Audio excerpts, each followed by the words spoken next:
Welcome to the Life Coach Lounge. I'm Angela. I'm Lisa. And I'm Emily. This isn't a podcast for coaches. It's for you, for real people navigating real life. It's lighthearted, it's deep, and it's grounded in faith, friendship, and purpose.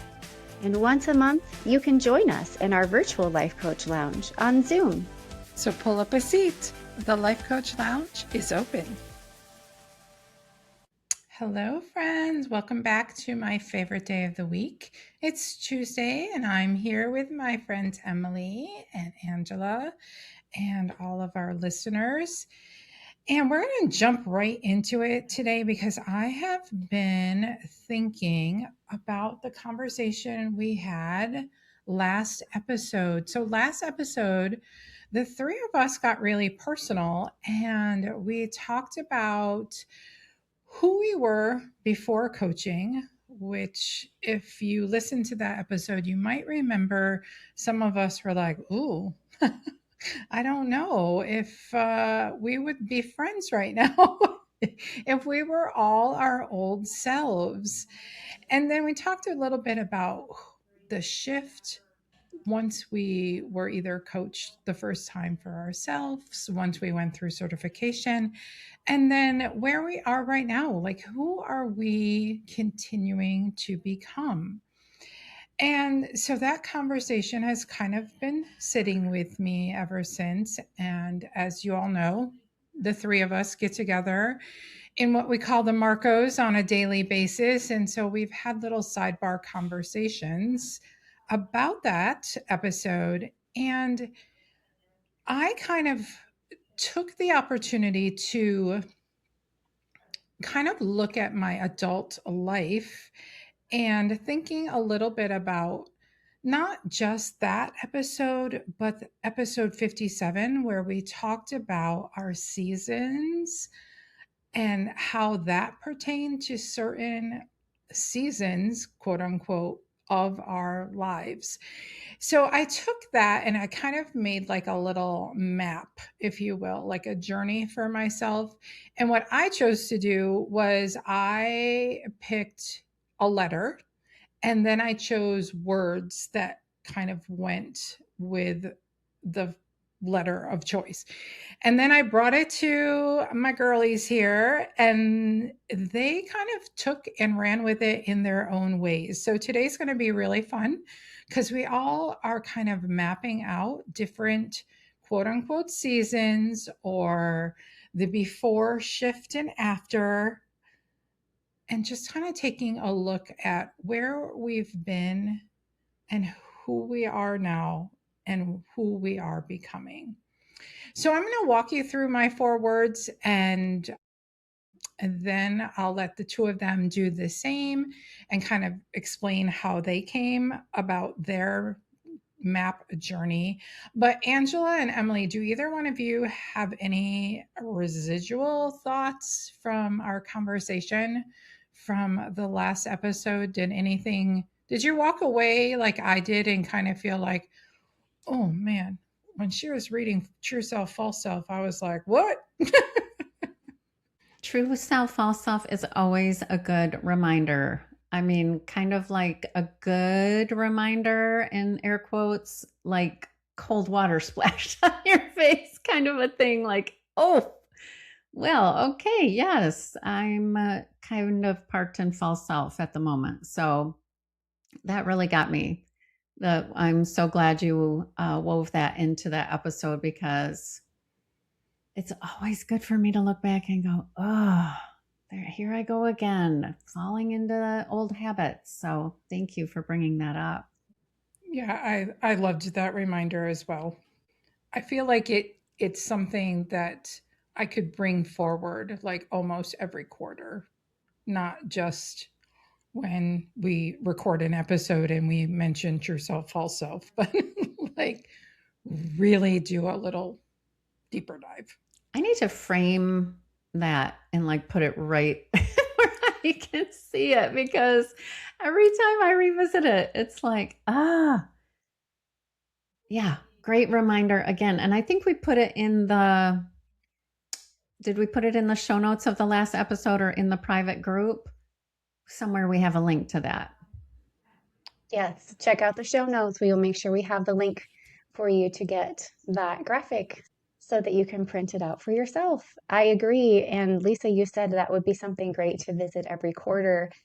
And I was thinking, if you're having a string of days where life just seems to be a little much, or your experience of life isn't what you would like it to be, that could be a daily list that I read over and see, how do I want to show up today? It's just a great reminder. The thought that I had after last week's conversation was the value of reflection, the value of really giving thought to who you were, where you've been, the growth that has happened, what you've learned along the way, and then the hope that that brings to, like, wow, look how far I've come. And if I could do that, what else is possible?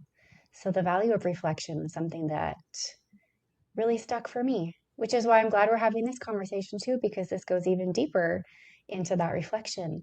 And it's not always easy, says someone here that is in their head a lot. I need to really pause and let my brain go in that direction to get to the reflective thoughts, the perspective. So the way I attacked, if you will, this I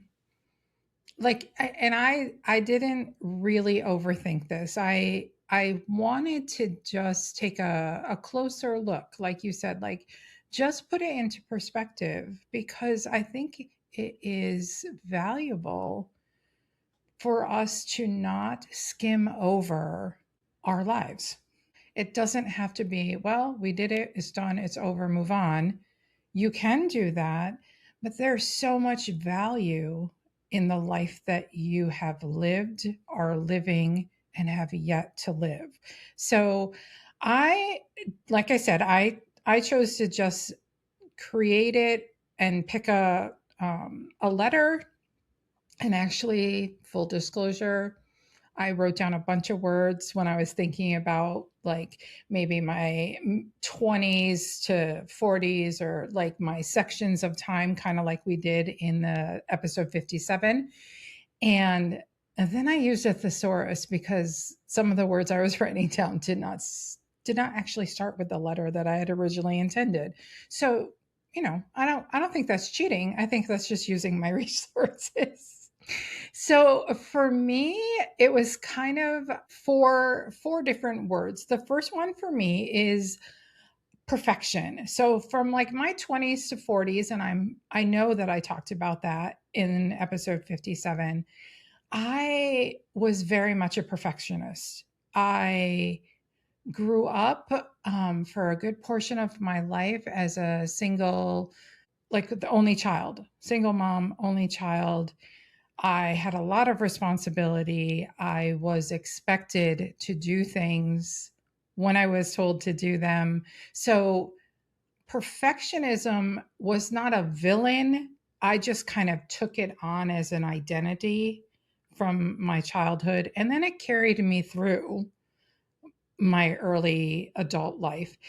And it's interesting when I look back at that I thought, okay, I have to get this right, because other people are judging me if I don't get it right. So, like, perfectionism was like front and center always. Then, if I moved into, that saying, like, it's progress over perfection. Well, I fell right into that hook, line, and sinker. And I was like, okay. Well, I can let go of perfection just a little bit. And now it's all about the progress that I'm making. So it was kind of like a word upgrade, if you will. Like, I needed that for that season of life, but also it just made me feel a little less guilty, because I was still a perfectionist underneath the progress that was being made. And then last episode, Emily said, I know, Lisa, you like to change out that word progress for process. And yes, because in my mid 50s, where I am now, I really do tend to focus more on what is the process that is unfolding in front of me right now. So for me, the last 5 years and the two of you have been such a big part of so many of the things that have happened in my life in the last handful of years. But it felt like things were building for me like impossibly slow. But then when I stop and really look at it, the coaching practice, the birth of this podcast, getting my aromatherapy certification, like all of it, when I look back, happened at exactly the speed it needed to happen. It just felt really slow in the moment. And so enjoying that process has been really, really fun for me. And then I chose to just tack on a word for my future self. So that word is possibilities. That's where I tend to that's where I'm heading. All the possibilities that are going to open up for me because of the process that I'm in right now. So when I roll that out for the two of you, how does that land for the two of you? Like Angela mentioned in the Marcos earlier today, listeners, that she's like, well, I don't really do it the way you did it. So, and Emily was like, well, I might have overthought some of it, but I have my own way too. And I can't wait to hear your stories because none of us have shared them. So, and I love the fact that we all show up here in the lounge with our own unique story. So, Angela, do you want to tell us how you chose to map your journey? So, when you were first talking about this topic, immediately I thought of an acronym, the word grow. So, I didn't break it down into like seasons of life. I looked at it more as an overarching, what areas of my life have I seen the most growth? And so the acronym is GROW. The first word is I have seen growth in my relationship with God. And I will say it takes intention. I intentionally joined Bible studies. I've talked about doing the Bible recap, and I read through the Bible every year. I've done it with the Bible recap, I've done it with other studies. The 1 year Bible is a really good one. Prayer journaling. Now, I talk a lot about journaling, but I don't know if I've ever shared about my prayer journaling. So every January, my husband and I do a 21-day fast at the beginning of the year.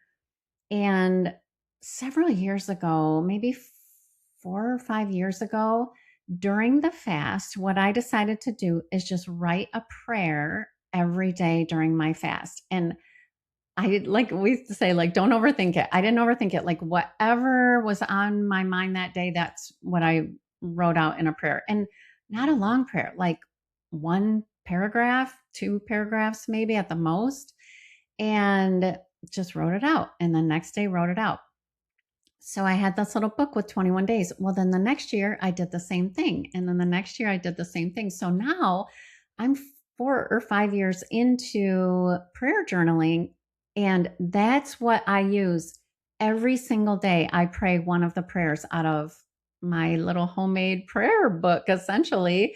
And so I'm constantly praying through those prayers throughout the year and adding to the length of the book by 21 more prayers every single year. So I've been doing that for several years. And then also, my growth in the Lord has really compounded when we found a good church. And so I cannot stress enough, if you don't have a good church, find a good Bible teaching, Bible believing church.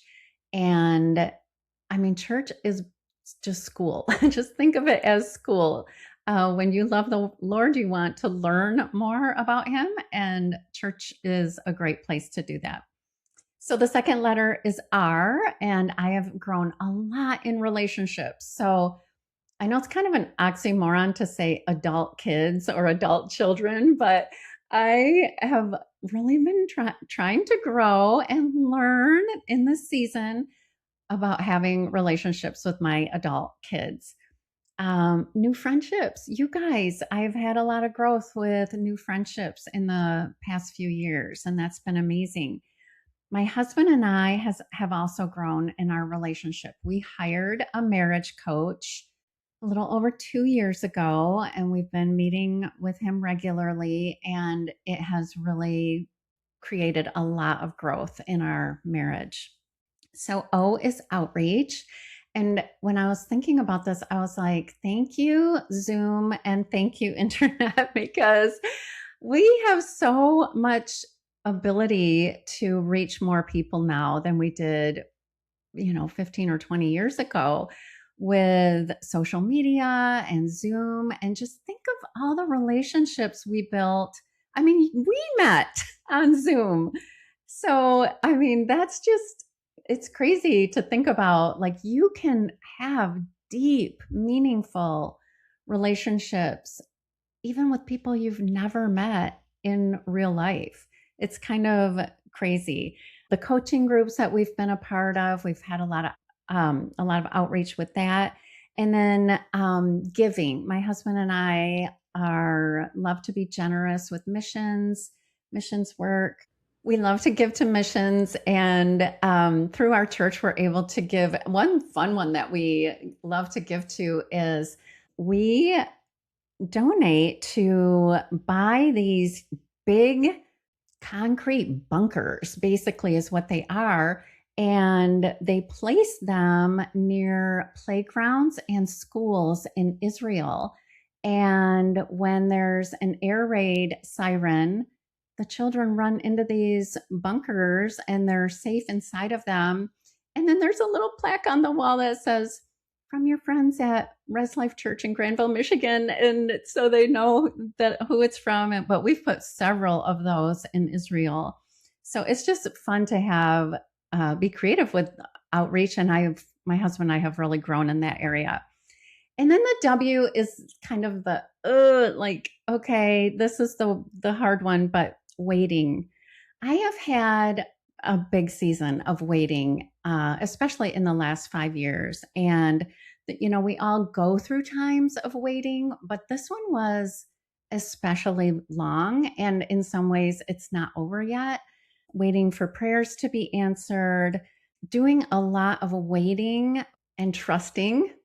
That's my word of the year, waiting and trusting in God's timing in certain areas of our life, waiting to see the fruit from efforts that I've been putting in, my coaching practice and in other areas. And I just have to remind myself that times of waiting, trials, they cause us to grow. We grow in times of trials. Our perseverance grows, our character grows. So my word was grow. I love that you just took it in a totally different direction. I really did. And I think the brilliance of that is, especially kind of coming off of our last episode where we were all talking about our personal experiences before, during, and after coaching.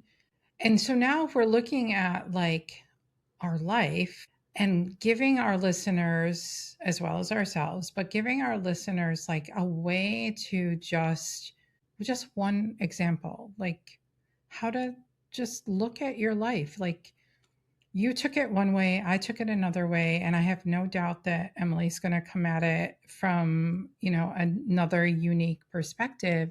And I think that just goes to show that we can not overthink things. Like, when somebody says, well, have you taken a good look at your last 5 years? And that tends to feel, when people say that, like you want to pull back, right? You want to be like, yeah, you can tell me to do that, but I have no desire to do that whatsoever.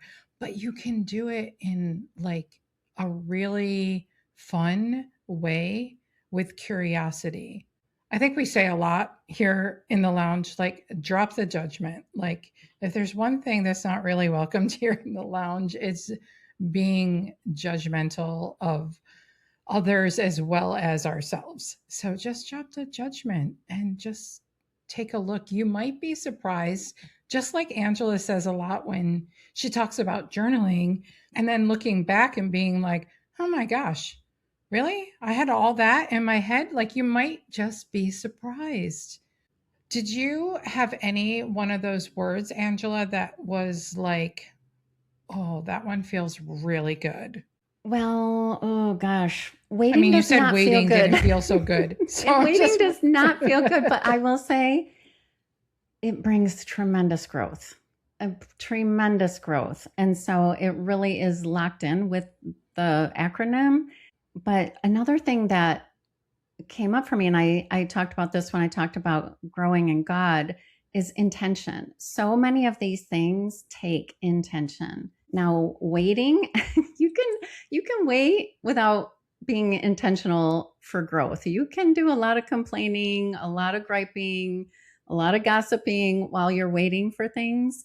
But if you're intentional about growing and just really getting your roots down deep and trusting God for his timing, you will see growth in your life for sure. Your patience will increase greatly. You know, I've heard Joyce Meyer say, be careful if you're praying for patience because patience comes from trials. Basically, that's what you're asking for. So if you want to be a more patient person, there you go. There's your prayer of the day. I think what has struck me after listening to both of you share what you've shared already is that it does take emotional capacity to open yourself up to reflect on your life, where you've been, what's happened, looking at it with love and grace and purpose. You have to be ready for emotions to come up. And I know there was a time in my life where I didn't want to look back at old journals or think back to specific time periods because it brought up regret, embarrassment, shame, judgment, you name it, the negative emotions. And so I think that's a testament too to what we talked about last week on the episode is that coaching has increased our emotional capacity to be able to do an exercise like this and be ready for whatever comes up. So I think that's really beautiful as well. That's a very valid point. Yes. Yeah. So, Emily, share with us how you approached kind of a looking at your life. How did you approach this topic? So I will admit this was not that easy. And I don't know if it was just the headspace that I was in when I was challenging myself to actually do this homework. And yes, that is what Lisa called it in the Marco Polo app. She sent us a message and she's like, I have an idea, but there's homework.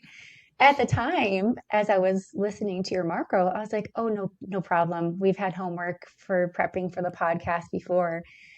But then when I sat with it, and after I read what you had displayed as kind of the example, Lisa, my brain had a really hard time. Like, what am I even doing here? How do I condense it? It felt very broad, it felt very open.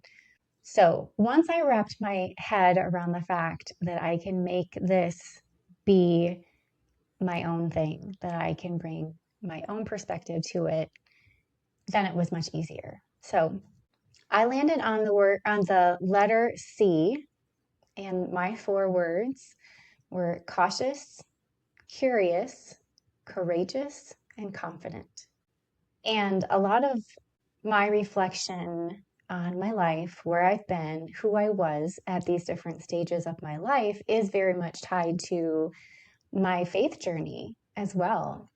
I grew up going to church. I had a knowledge of God, but I didn't make it my own, really. I didn't make the decision and start growing for myself until my 20s. And so, up until then, I would say cautious. And even after that, as I was trying to figure out how do I live life now with this newfound faith, what does that even look like? Cautious really defined who I was in that time period. Another word for cautious would be careful or guarded. I was definitely still trusting in myself and my own understanding. I had a do it myself mentality. I've got this. But also underneath, I was naive, insecure, judgmental of myself, which always turns into judgment of others. Performance was always on my mind, seeking accolades and approval from others, concerned about doing things the right way, right? That's my life sentence. If you haven't listened to that podcast episode, that's a good one. My life sentence was don't mess it up. So, again, cautious, uptight, nervous energy. So, I would say that defined me late teens, early 20s, maybe even into my 20s. And then in my 30s, I feel like I got more curious. So, another way to describe curiosity would be desiring knowledge and understanding. So, at this stage, I poured myself into being a mom and growing my marriage. I had a love of learning reignited with homeschooling my kids. All of a sudden, I was like, wow, history is actually amazing and super fascinating when I had never had that thought going through school myself. I challenged myself to become a reader during this time. I was curious about authentic friendships with other women, which is something that I had struggled with in the past. Again, curious about growing in my faith. What did that look like to study the Bible? What did it look like to be a learner and not have all the answers? And then curious about learning new skills and new ways of doing things, from cooking from scratch and choosing nutritious foods for my family, learning to parent at all of the different ages and stages, which that's like a curveball left and right. Just when you think you have it figured out, there's something new. So, yeah, growing in my knowledge and understanding of life, of my faith. So, curiosity defined that chapter of my life. And then into my 40s, I developed more courage. I became more courageous. And I'm in my late 40s now, so I'm still there, but I've become more brave, more bold. I'm learning how to find my voice, learning how to take care of myself after years of taking care of others, courageously living with intention, even if it might look differently than how other people live or it goes against the norm of current culture. That looks like living out my faith boldly, and then understanding more of who God has made me to be and being courageous about living into my unique giftings, my unique purpose given by my Creator. So, just learning to embrace the gift of perspective and to see that God has been working all along at every stage. And He's been so good at this stage of my life to show me glimpses of what He's done over the years. And that helps me to move forward with even more courage, just knowing and trusting that He's always working for my good and for His glory. So, courageous is definitely where I am still growing. And then where I want to go next and where I'm sort of on the horizon to be is more confident, more certain, more sure of myself, letting go of the pressure to get it right, learning that getting it right doesn't actually bring the peace and confidence I thought it would. Confidence comes from knowing who I am, which is a direct result of knowing more about who God is in my experience. And that learning that confidence is not, I've got this, it's knowing that God's got this and that He's trustworthy and He'll guide me in the way that I should go. So that is my forward trajectory confidence. That's my next goal into my next era.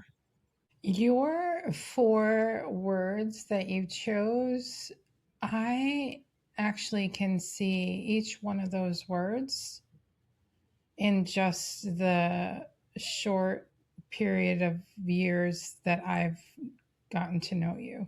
I was actually going to say the exact same thing. Yeah, yeah. Like I have seen your transformation just in the last couple of years. Yes. Yes. So that's so all the amazing. claps, Emily, all the claps. Thank you. Thank you. I received that from both of you. I appreciate that. I think it's important for both of you to say that also because just because I was cautious and I am saying that as like defining one stage of my life doesn't mean that doesn't still show up. It's not like, oh, I was cautious and now I'm not anymore, or I was curious and I'm not anymore. You recognize it, you grow in it, and then you're always ready. Like that true self, false self that we were talking about earlier. It's so easy to fall back into old habits and old ways of being. So, yeah, I mean, I'm still cautious at times. I still love to be curious, right? Who doesn't want to be courageous and confident? So, thank you for saying that for both of you. I wanted to mention too with Angela, your acronym of GROW. I love everything you said. And then you added the word trust, which is your word of the year, which if you wanted to choose the word growth and add a TH to the end of that word, trust is already there. And then I see you as having, you're so funny, humor. Humor is something that, like, you make us laugh. You say the wittiest things. You find a way to lighten something that could be really heavy and not in a way to diminish what you're going through, but I appreciate that you have a sense of humor and that that is something that we all need to get us through life. So if you want to, just making a suggestion I love to add it. on You're to so your sweet. acronym. I love that. Thank you. I love that you kind of gave her word like a at the end of it. Like, take on 2 more letters. And again, I can't emphasize enough, like, as we wrap up this episode, you all just listen to how this can map out without it being super complicated. Like, and I think that if you are willing to, like Emily said, you're willing to, there's gonna be some emotions that come up here, of course, but sit with them.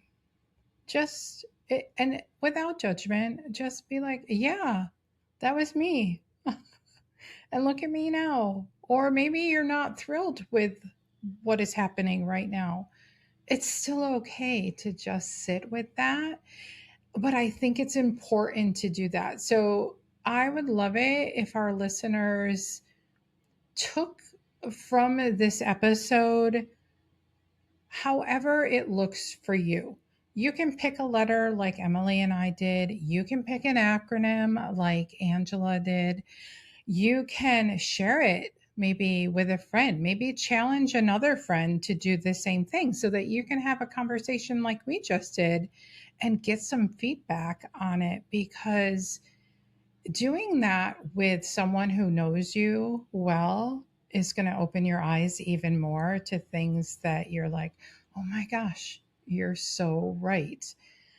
So I would love it if our listeners did that. I would also love it if you felt comfortable enough to share with us either on socials or even sending us a personal message, and just let us know, like, what came up for you, like what were your words. Sometimes just sharing your words tells a whole story. So I would love it if our listeners took that as an invitation to do this exercise for yourself. It doesn't have to take very long. Like, you can do this in 10 minutes or less, like it, or come back to it. Like Angela has said, write it all down, walk away, come back and take a look, and you'll be like, oh, really? Oh, okay. I said all that. Okay, here we go. So that would be my CTA, if you will, for our listeners. And of course, I'm going to put a little plug in here for all 3 of us. As a reminder, we all have practices. So if you are like, I really feel a nudge to do this exercise, and I have no idea where to start with this. I don't even know what to do, how to approach it. and then just reach out to any one of us, and we would be more than happy to listen to you and kind of give you some gentle guidance on what that looks like for your own personal map journey. And today, I think we saw 3 similar and yet different approaches that can map out and take a little deeper dive into who we are today and who we are continuing to become. So don't overthink it, listeners. If you want to take this action, just choose your own. It's all a work in progress and or process. So thanks, ladies. I can't wait to see what's on the dock for next Tuesday. So thanks, everyone. We'll see you next week in the lounge.